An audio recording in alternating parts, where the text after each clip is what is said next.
નમસ્કાર દર્શક મિત્રો, મિત ગુજરાત ન્યૂઝમાં આપનું હાર્દિક સ્વાગત છે।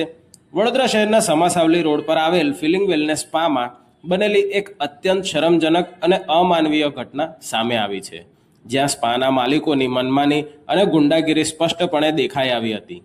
માત્ર 5,000 રૂપિયાની નજીવી રકમની લેતી દેતીના વિવાદમાં એક યુવતીને કિડનેપ કરીને નગ્ન કરી અમાનુષી માર મારવામાં આવતા મામલો સમા પોલીસ મથકે પહોંચ્યો હતો।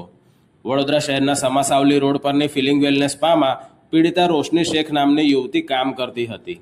આ સ્પામાં કામ કરતી અન્ય છોકરી શિવાની પાસેથી 5,000 રૂપિયા ઉછીના લીધા હતા। રૂપિયાની લેતી દેતીના મુદ્દે વકાર, શિવાની અને ફજેરી નામના શખ્સોએ મળીને કુલ 3 લોકોએ રોશનીને સ્પામાંથી કિડનેપ કરી હતી।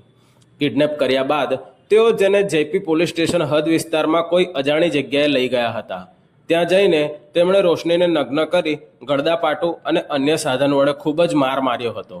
ભોગ બનનાર રોશની શેખે આ અંગે સમા પોલીસ સ્ટેશનમાં ફરિયાદ નોંધાવી છે। સમા પોલીસે તાત્કાલિક કાર્યવાહી કરીને ત્રણેય આરોપીઓ વકાર, શિવાની અને ફજેરી નામની વ્યક્તિની અટકાયત કરી છે। પોલીસે આરોપીઓ વિરુદ્ધ અપહરણ, મારામારી અને નગ્ન કરીને અત્યાચાર ગુજારવાના ગંભીર આરોપો હેઠળ ગુનો નોંધી કાયદેસરની કાર્યવાહી હાથ ધરી છે।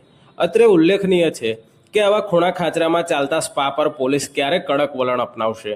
આ પ્રકારના સ્થળો ઘણીવાર ગેરકાયદે પ્રવૃત્તિઓ અને અનૈતિક કામકાજના કેન્દ્રો બની જાય છે, જેના પર કાયમી ધોરણે દેખરેખ જરૂરી છે। મહિલાઓ માટે કામના સ્થળે આટલી અસુરક્ષા હોય તો તેઓ ક્યાં જશે?